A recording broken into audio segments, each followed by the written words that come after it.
And welcome to our February 2019 edition of Sports Highlights, our anniversary month, which started in February of 1992.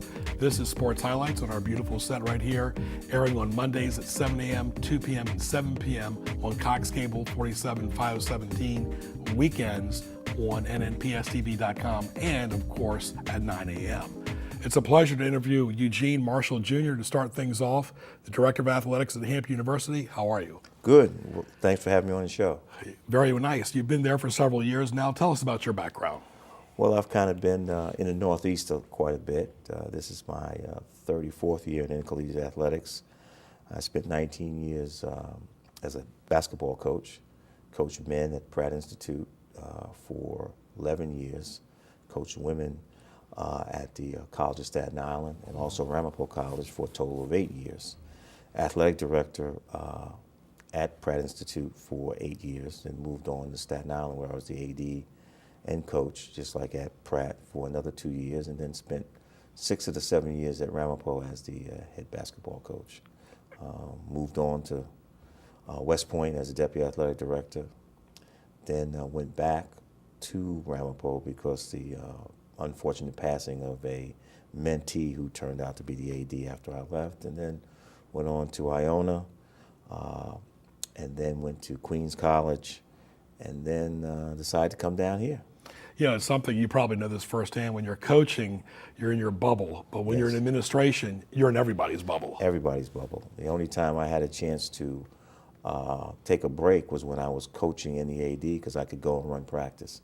Nobody would bother me when I ran practice, or when I'm actually coaching during the game, nobody would stop and ask me to sign a purchase order or something like that. Right, because when you're, let's say, at a football team and you're a general manager, it's kind of like being an AD at a school. Exactly, yeah. There's a lot involved with school. There's a lot more involved now, especially with recruiting and communication, compliance, and of course, academics and eligibility. Well, one of the good things at those places when I did coach, I had a great staff of former head coaches as well as young people that would allow to go out and really recruit, so I could go out and recruit and really close the deal as opposed to trying to go out and beat the bushes.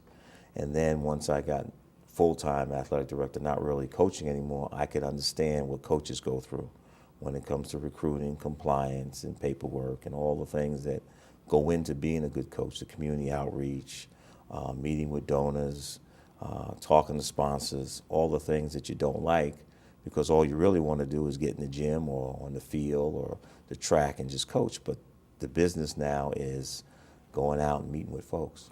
You got to be front and center. And we live in a society today, you know this, Eugene, where people rely so much on the phone and emails, we take away the transparency sometimes. It does. And that's one of the things that our student athletes miss. And we try to stress upon them that they need to get away from that cell phone and talk. Communicate with people. We don't do that enough. Look somebody in the eye instead of looking down at your phone. Right. And that's one of the biggest problems that you have. You have people that are in dorms. They stay in the same room. They don't talk to one another. They text each other across the room. Right. I think that's part of society. We're talking to Eugene Marshall Jr. He's the Director of Athletics at Hampton University, and Hampton's had a rich tradition in the past in the CIAA and the MEAC. How is it in the Big South? It's been very good. We've been pretty competitive. It's a nice step. I think it's important that you continue to strive to do better, but you don't forget your past, and you continue to just embrace the past, but you got to forge ahead. Mm-hmm. It's just like everybody else going from grammar school to middle school to high school to college and getting a job and then trying to get promotions at the next place. You want to do the same thing with your athletic program and your institution. There's so much involved in that institution as far as sports and men's and women's sports, and tell us how many total there are, but the travel alone, football I always say is almost like cake. You're 5 or 6 home games, 5 or 6 on the road. You know the travel way ahead of time, once every other week. But for basketball and the Olympic sports, they're constantly on the road. They are, and I think we have 18 sports now. We're going to have a 19th in the fall with triathlon. Women's triathlon is going to start. Football, once a week. Then you got track is once a week. Golf tournaments really once a week. Tennis maybe twice a week. Basketball is twice a week, but it's all over the place. The sport, and you'll be meeting with her shortly, is softball. They play 3, 4, 5, 6 times a week. Double headers, single games, all over the place. And so that's a lot of missed class time. That's a lot of making transportation and trying to work that they got to catch up on. But they do a great job. They have great students, great coaching staff, and they've done well. And they have the biggest jump by going to the Big South. You're looking at 23 spots from where the MEAC is currently to where the Big South is in power rating for softball. So they're really stepping it up a notch. Some of our other sports as well, when we looked at the move, had a lot to do with the RPI and the power rating, and in men's basketball, the metrics. Unfortunately, the MEAC is either next to the last or last. The Big South is a couple of steps up. So when you make it to the tournament, you now have a chance to get a better seed, which could help you to get to a second or third round game. All right. I remember Norfolk State, of course, had a nice win a few years ago in the NCAA tournament, but the Big South's got a lot of stories like that. Yes. And y'all are now a part of that. Exactly, and that helps. And when you look at trying to compete at a higher level, you want to compete. And this gives you an opportunity so that when you win the Big South and you go, you won't be a 16 or 15 seed. You could be a 12, 11, 13, or 14 seed, which means you'll get to play a 3, 4, or 5, which gives you a better shot to get to the next round. Right. You talk about, as we're talking with Eugene Marshall, it's a privilege to talk to him today, the director of athletics at Hampton University, the Pirates. As far as your coaches, and when you have meetings about being super organized, I mean, you almost have to, you see Nick Saban at Alabama, he's never happy even if he wins a championship. That planning, the calendar, I mean, there's meals involved on the road, there's hotels involved, there's a lot of before and after, but I guess the key for you and everybody else is to be organized. We have to be, and I think the coaches will probably say that I'm probably like Nick Saban. I'm never happy with what goes on. I'm always trying to plan and plot and try to make things better because, again, we are a multi-million-dollar operation, which major mission is to educate our student athletes. But also we want to put a good presence on because we're really the front porch of the university. People look at us through all types of different venues, social media, whether it's TV, whether it's the print. So if we look good, it makes the university look good. And so that's our goal. And part of that is being organized, having structure, making sure the students get good academic support when they're on the road, when they're here, make sure they get meals, make sure the transportation is acceptable to the Wi-Fi that they may have. We make decisions on transportation based on that so the students can study when they're away. And safety around campus. And safety around, yes. Yeah, you talk about that. You mentioned a great point about the front porch. Your school is one of the most visible schools off the interstate I've ever been to. I mean, it's right off the interstate. You see that big billboard there greeting you. So that first initial greeting is good for students as well that don't play sports. Exactly. And then our president, Dr. William R. Harvey, has been here for 41 years, has set the standard of excellence. We have 92 new academic programs since he's been here, 18 new buildings. We have the Cancer Treatment Center. I mean, there's a lot going on at Hampton. So there's a lot for us to continue to keep the good name moving. I remember when I was a kid at George Mason, my mother was honored to be National Teacher of the Year, and the person right there at the White House with her was Dr. Harvey. I mean, he is front and center visible for decades around the community. Exactly, and so that is something that you keep in mind when you're trying to make your program go far, look well, and that you're doing the right things. I mean, I take great pride in the fact that our student athletes have a graduation rate of 79%, that we have 150 out of 350 Dean's List students, that we not only win on the court, field, diamond, track, but we went in the classroom. We have a classroom on the road where we have academic people travel with our student athletes. Those are the things that really, as our slogan says, we build leaders and champions, and that's what we try to do. Right, because there's so much involved. I mean, the travel alone, like you said, you're going to a little bit different places Yeah. now. And, the academics, the athletics, the activities are all go hand in hand. But when you're traveling and it gets dark and it gets cold early and you need help with a math question or English, it's nice to have somebody you can lean on. Exactly. And the one good thing about it is our faculty at Hampton, from the provost, Dr. Joanne Haysbert, down to the instructors and the deans, are all in with helping our student athletes to do well in the classroom. What are the biggest concerns in 2019 that you'd like to see addressed as far as athletics in general? I would just like to see that people would understand that athletics is a business with the sole goal is to graduate and matriculate student athletes, but also understand that we have to mentor and develop these students, and that the outside world would stop filling these young people's heads with visions of grandeur. Everybody's not going to the pros. Everybody's not going to get a contract. And part of it is adults mooch off of student athletes for their own interest and not really the interest of the student athlete. Right, and it works both ways too. You're exactly right, because here's what I always tell people in college and professional sports. March Madness ends right around early April. And what do you see? The NBA playoffs in April, May, and June. I love the NBA. Yeah. Don't get me wrong. I eat, drink, and sleep the NBA. But how many NBA players from Virginia or Maryland, North Carolina are there? Let's just say in general, it's Right. tough to make the NBA. It is. And I look at it and saying, look, why not? And I was at other places where we had some great players that had tryouts. And one of the things I told them is that, hey, shoot for the NBA. But if you have a degree, you're playing with house money. Right. If you don't have a degree, then you're at their mercy. You can try out, and then you say, hey, I had enough. I'll go find a job. But if you don't have a degree, you have to take what they give you. And I think, we try to do a good job. I know our coaches try to stress that upon all our student athletes, but we can't control the outside forces, because people watch ESPN, they see all the highlight videos. They want their kid or their kid that they're the guardian for to be on that. Then they look at it and say, well, hey, they're going to make it to the pros somewhere. They may not. It doesn't mean that they're a failure. Right. And then the other thing is people understand about playing time. Playing time is about helping a team win, not about showcasing an individual. And I think we lose sight of that. Yeah. We get a lot of calls from parents saying, I want my kid to play. And I look at it at the expense of winning, at the expense of the team. And so I think that we have to get back to the team concept and not be so individualistic. Right, especially the Division I level. Yes. Explain to the fans, Eugene, as far as the MEAC used to play in their own little bowl game at the end of the year with the Right. with the SWAC, right?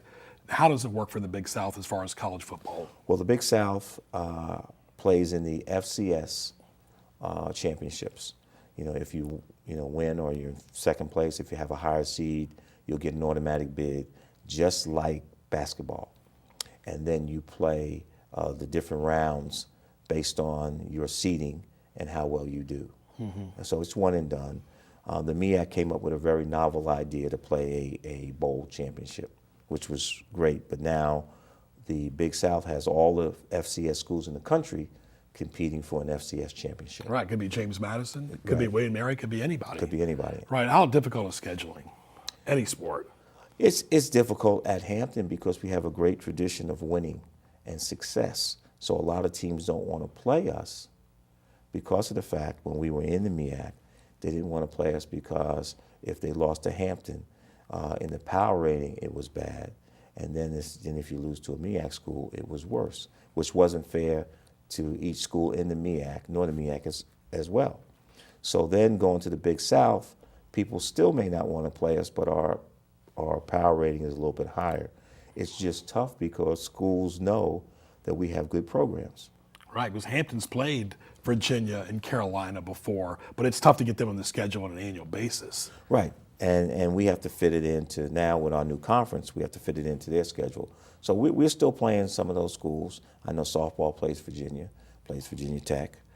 Basketball has played Virginia over the years, and we try to get those games in. Football was a little more challenging the past 2 years because we left the MEAC and some of the MEAC schools didn't want to play us. But now I think we're back. We have a Right. very good schedule that'll be coming out shortly. Right. And we have a good conference schedule. We have a good non-conference schedule. And we're going to play two CIAA schools. We're going to try to play Elizabeth City. We're going to play Virginia Union. And that gives us a chance to reconnect with our fan base and our old CIAA friends. Then we're going to Howard this year. We're going to play Howard. So, and then we play Liberty. So we have a chance to, yes, we're moving ahead to the Big South, but we haven't forgot our HBCU roots, and we haven't forgot our CIAA friends as well as our MEAC friends. I got to ask you this question because it seems like starting in the fall, you start hearing about the tournaments. I'm talking about the conference tournaments. Right. The MEAC's got it all over their buses already. Is it too much pressure on these tournaments, whether it's the ACC or the Big South? Or because a lot of times years ago, you remember, not everybody had a tournament. Well, we now in the Big South, it's a higher seed. Eventually, we'd like to get a neutral site tournament. I think it's a lot of pressure because it's one bid, one league. And so now, no matter what you do, it's either win or go home. So that's where the pressure is. I think it's great that there's a lot of advertisement going on. It's great that the MEAC, and when we were in it the same way, put a lot of advertisement in to try to fill the seats. But the pressure is the best team may not necessarily go to the tournament. Right. It's the hot team at the right time. Right. All right, Eugene Marshall, thank you for your time, Thank your you. talent, and your treasure. I learned a lot today, and we look forward to make sure you follow Hampton, the Pirates, all over social media. Jim Heath does all that. Great job with Facebook, Twitter, and the websites. All the best to you and your team at Hampton University. Thanks for having us. All the teams. Thank you. All right, stay tuned for our next guest. It'll be Angela Nicholson, head softball coach at Hampton University.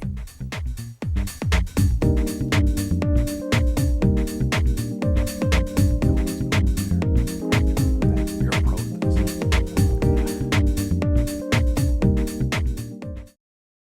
Music and fine arts provide enriching experiences. They teach students that there can be more than one solution to a problem, more than one right answer, that mistakes are learning experiences, and present an opportunity to be creative and flexible.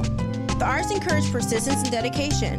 They require sustained concentration, personal reflection involving critical analysis, and self-adjustment to reach desired goals. These are essential 21st century skills.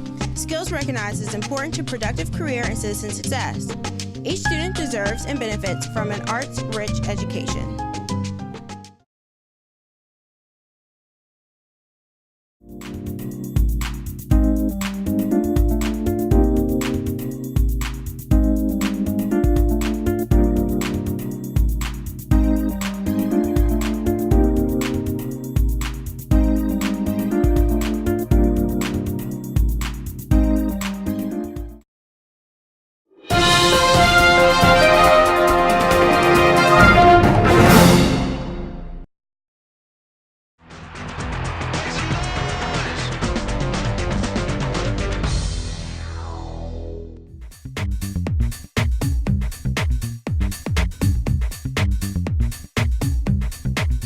And welcome back to our February edition of Sports Highlights. Hope you enjoyed our first interview with Eugene Marshall Jr., the Director of Athletics at Hampton University.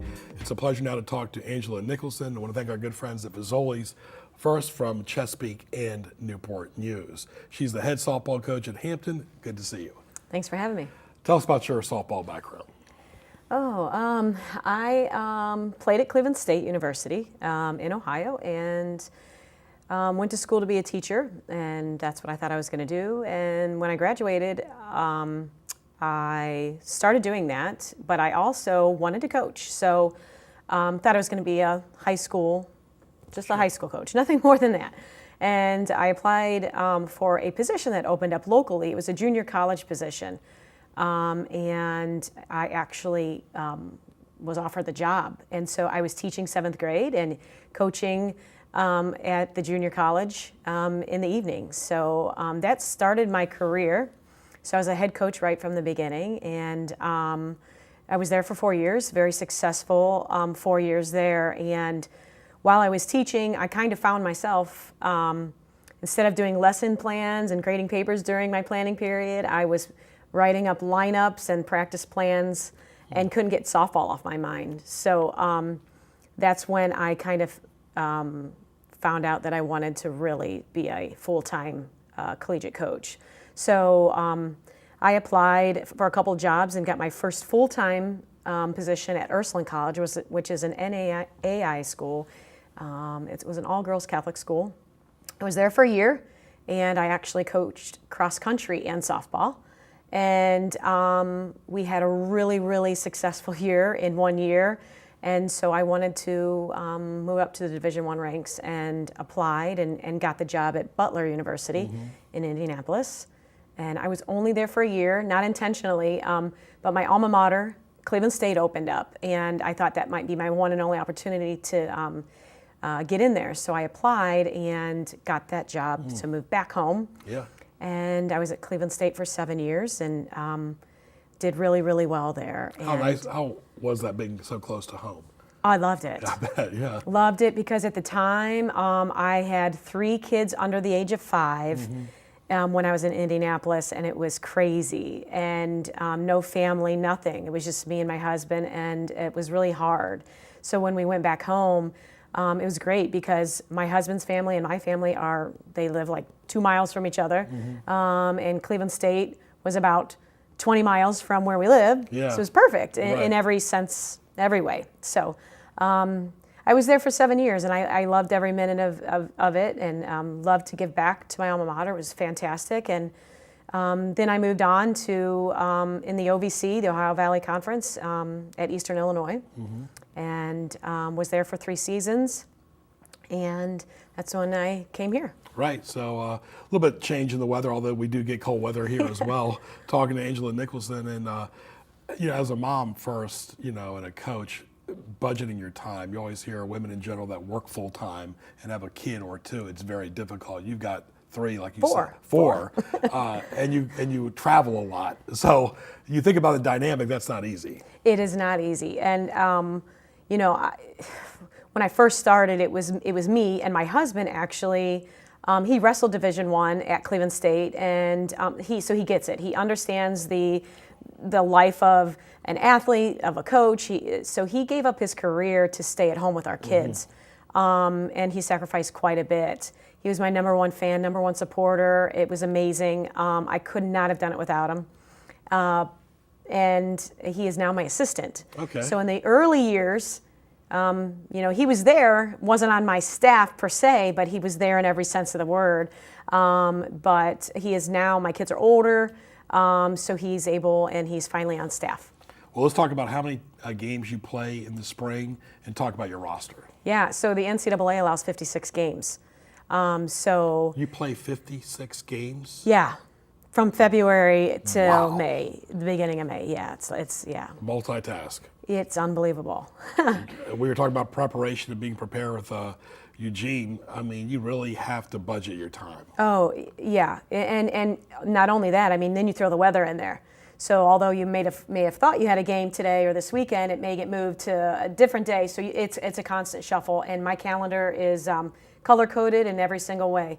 Because not only do I have my schedule, but yes, all 4 of my kids play almost every sport there is. Right, and these girls that you're coaching, they're not, they're in their 20s, some are in their teens, so they got their own personal issues. I'm sure you're like the Dr. Phil of the team too, right? No doubt. We have Right. to teach, time management and what to do, and really stress, freshmen especially, they don't get it. They have to understand, and we sit them down in January. We just sat them down and said, hey, listen, this is what you need to do. And we gave them their schedules, and we explained to them how to talk to the professors, highlight the days you're going to miss, plan it now. We're not going to plan it the day of or the day after. We got to do it now. Like saving the date for a wedding almost. Yes, Yeah. absolutely. Yeah, well, let's talk about all the hype you've had about this one young lady. Tell us her full name. Monet Davis. How did that all start? Oh, And how did she pick Hampton? yeah. So it started with an email I got this fall. Right at the end of summer, beginning of fall, I got this email from, and I get a million emails, but And I do try to read every one of them, and I read it, and it was the name Mo'ne Davis, and I'm thinking, it can't be the same Mo'ne Davis that I knew from a couple of years ago, who's like this amazing baseball player. Right. And so I looked at it again, and I Googled it, and I searched, and I'm like, oh my God, it is. It's the same Mo'ne Davis.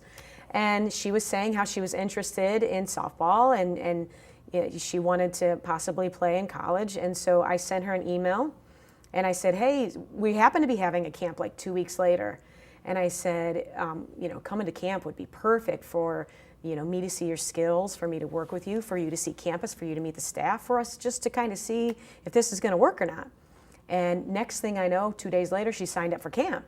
So I'm like, okay, Mo'ne Davis is coming to camp. It's perfect. You went from maybe a spam email to all this, Right, right? Right. Yeah. And that's how it all began. She came to camp, and let me tell you, right away, the first time she touched the ball, I'm like, oh yeah, this is the real deal. Right. Very excited. Well, that's great. Well, thank you. Leave us with a note real quick. What are you looking for in a student athlete? We look for a lot of things, but I mean, the main thing I guess is overall athleticism and confidence and swag. Like I need a kid with swag. I need a kid who knows what she's doing, knows what she wants, and gets after it. Right, and sustains. Yeah. Because it's a long season, like Absolutely. you said. All right, well, Angela, thank you for your time and your talent and your treasure, a wealth of experience you've had in softball in a lot of different states, and we look forward to seeing your team this spring. Thank you. Thank you. All right, Angela Nicholson right there, a very successful head softball coach at Hampton. Also want to thank Eugene Marshall Jr. as well, the Director of Athletics at Hampton University as well, for being on our February edition 2019 of Sports Highlights. Thank you to Frizzolis. Thank you to Jim Heath as well. So for Ray Price, the entire crew, I'm Greg Pickaveras. For more, log on to nnpstv.com, and we'll talk to you soon.